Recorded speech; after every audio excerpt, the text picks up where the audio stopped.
ปะทู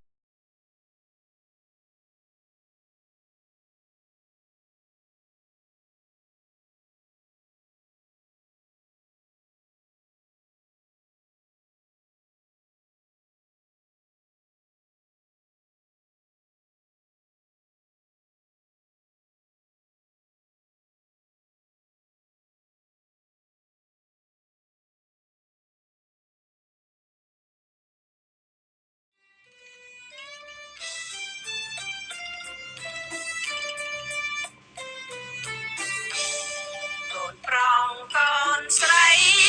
មើលសួនច្បារការីត្រៀបត្រាអើយគួបែកដី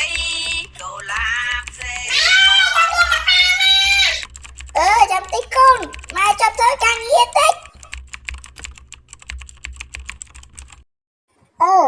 អាមិញហ្នឹងកូនឯងចង់ឃ្លានតប៉ែមែន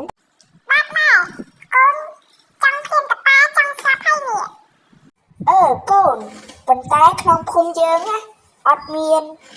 អ្នកលក់តប៉ែណាកូនធ្វើមិនធ្វើទៅម៉ែអាចទៅទិញតប៉ែឲ្យកូនបានកូនឃ្លានណានេះ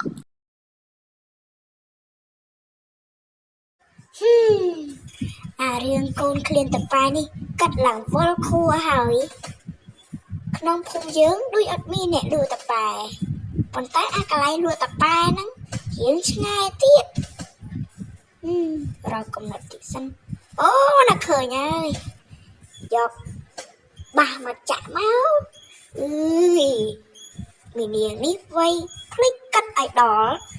សាំមែន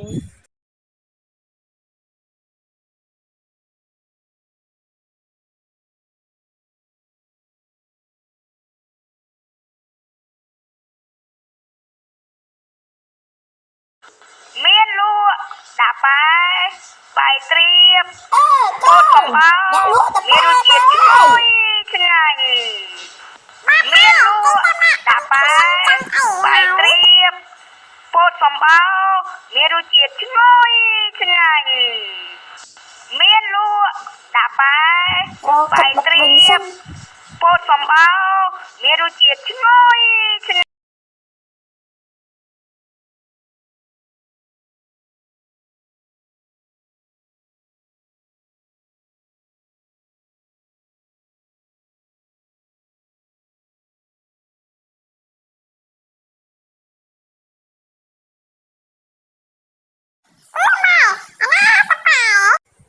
កូនឥឡូវទៅប្រាប់កូនឯងឥឡូវអ្នកលក់តប៉ែទៅបាត់ហើយអ្នកលក់តប៉ែទៅបាត់ហើយចាកូនអ្នកលក់តប៉ែទៅបាត់ហើយ